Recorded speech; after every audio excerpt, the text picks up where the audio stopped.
I'm using my favorite government behavior predictor tool today to tell you about what I think is going to happen in 2019 with regard to illegal immigration into Canada.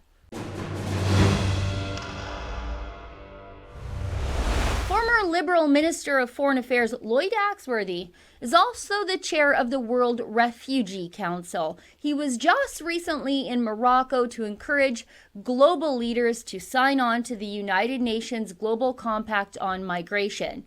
And Lloyd Axworthy says that he wants Canada to take in more migrants, like those from South America stopped at the United States southern border.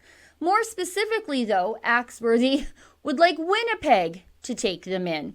Axworthy told a Chorus radio station call-in show that, and I quote, "There's a lot of room, there's a lot of space, and I think that a lot of people in Winnipeg have shown incredible warmth and reception to refugees."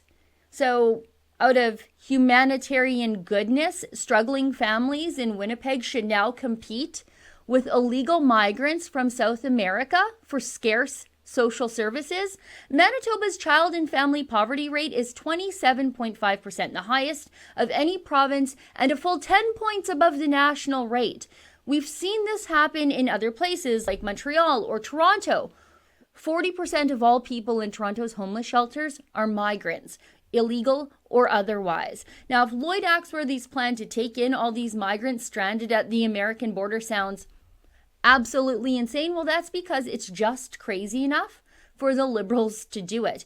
And I think that because I've been looking into my favorite crystal ball into the very near Liberal future.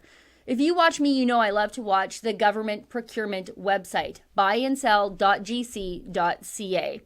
That's where you can find all the government contracts and all the government tenders for all the purchases they want to make and studies they want to do.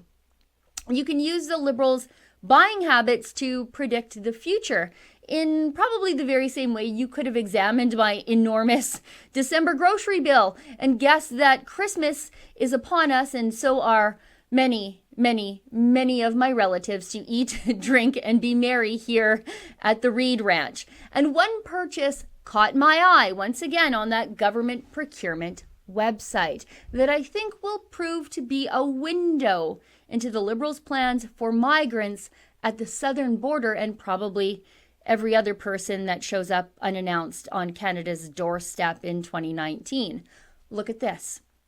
Immigration, Refugees, and Citizenship Canada requires the following promotional items: metal, die-struck, maple leaf pins cut to leaf design shape.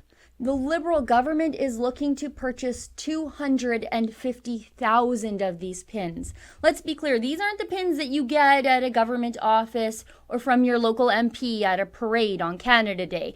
These are pins for Immigration, Refugees, and Citizenship Canada exclusively.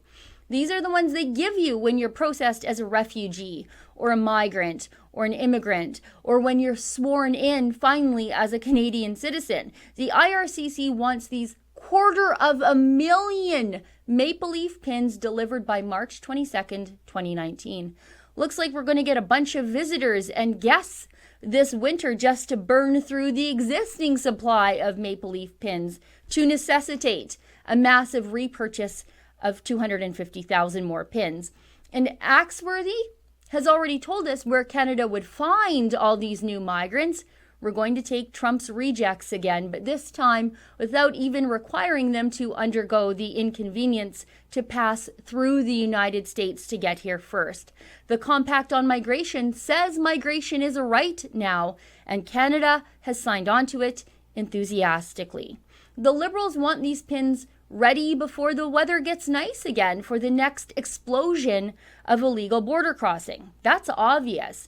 Who needs more border cops or a border wall or more immigration review board judges to process valid immigration cases faster when we can just buy $250,000 worth of beautiful die-cast maple leaf pins? For the Rebel.media, I'm Sheila Gunn Reid. What you just saw there is the daily video that I do here at The Rebel, but did you know that I have my own weekly full-length show? It's aptly called The Gun Show, and we talk about issues facing Canadians in a way you would never see done in the mainstream media. But to get access to my show and the rest of our incredible premium content, treat yourself to a Rebel subscription this Christmas.